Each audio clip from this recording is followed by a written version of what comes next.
So mga kaibigan, matapos nga pong makapasok sa semifinals ang Gilas Pilipinas at hindi sila matambakan or natambakan ng Georgia kahapon sa score na 94-96, ay gumagawa ng paraan itong Georgia. Protesta daw nila ay hindi Pilipino si Justin Brownlee or ang Michael Jordan po ng Pilipinas. Well mga kaibigan, bago tayo magpatuloy, pa-like and subscribe po muna and pahit ng notification bell para ma-update kayo sa ating mga Gilas Pilipinas update at sa kanilang mga susunod na laban. Maraming salamat po. Mga kaibigan, haharap po sa semifinals ang Gilas Pilipinas at makakalaban nila ang pang-rank number 30 na kupunan po ng Brazil mga kaibigan.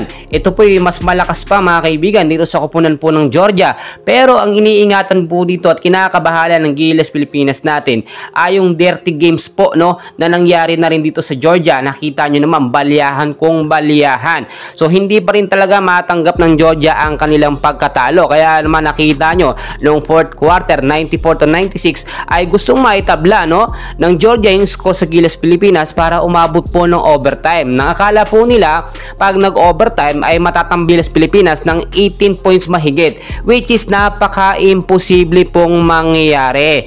Well, alam naman natin na talagang ang Gilas Pilipinas po mga kaibigan ngayon ay may panibago na at advanced system na talagang nagpipit po sa mga player. Yung first 5 ng Gilas Pilipinas, ito po yung pangmalakasan natin na hindi pwedeng masira.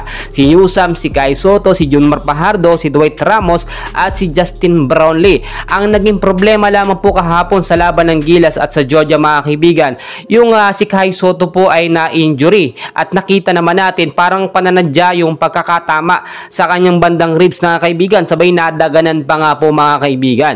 Ang kagandahan na rin upon checking po sa doktor, dumiretso po sa doktor itong si Kai Soto, tinignan po kung ano yung diferensya sa ribs niya, kung mapasama ba or okay ba ang lagay, ay na rin sa check ng doktor mga kaibigan, walang problema, so far so good po at makakapaglaro si Kai Soto sa semifinals kontra sa Brazil. About naman sa hinaing mga kaibigan ng head coach ng Georgia, wala na silang magagawa. Kung gusto po nila magreklamo ay doon po sila mismo sa FIBA magreklamo dahil may FIBA rules po na sinusunod dito ang mga naglalaro sa Olympic qualifying tournament.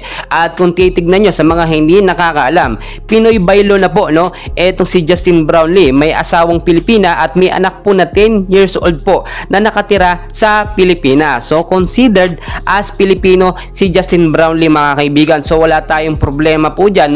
Etong Georgia, hindi lamang nila matanggap ang kanilang pagkatalo sa Gilas Pilipinas. So yung paghahandang gagawin ngayon ng Gilas Pilipinas dapat mas matindi dito sa naging laban sa Latvia at sa Georgia. Yung pagkakataon nito hindi na po pwedeng masayang mga kaibigan dahil napakalaki ng tsansa natin na makapasok at magkaroon ng slot sa Olympics kapag nanalo tayo dito sa semifinals. At syempre kung sino ang manalo dito sa semifinals ay papasok po sa finals, and hopefully nga kung sakali nga ang Latvia makakalaban ng Gilas Pilipinas sa finals, ay alam na natin ang gagawin dahil natalo tatambakan ng Gilas Pilipinas etong kupunan ng Latvia. Well mga kaibigan, dyan lamang kayo. June 6 po ang susunod na laban ng Gilas Pilipinas, semifinals po yan kontra sa kupunan ng Brazilian. Please huwag niyo pong kalimutan mag-like and subscribe. Maraming salamat.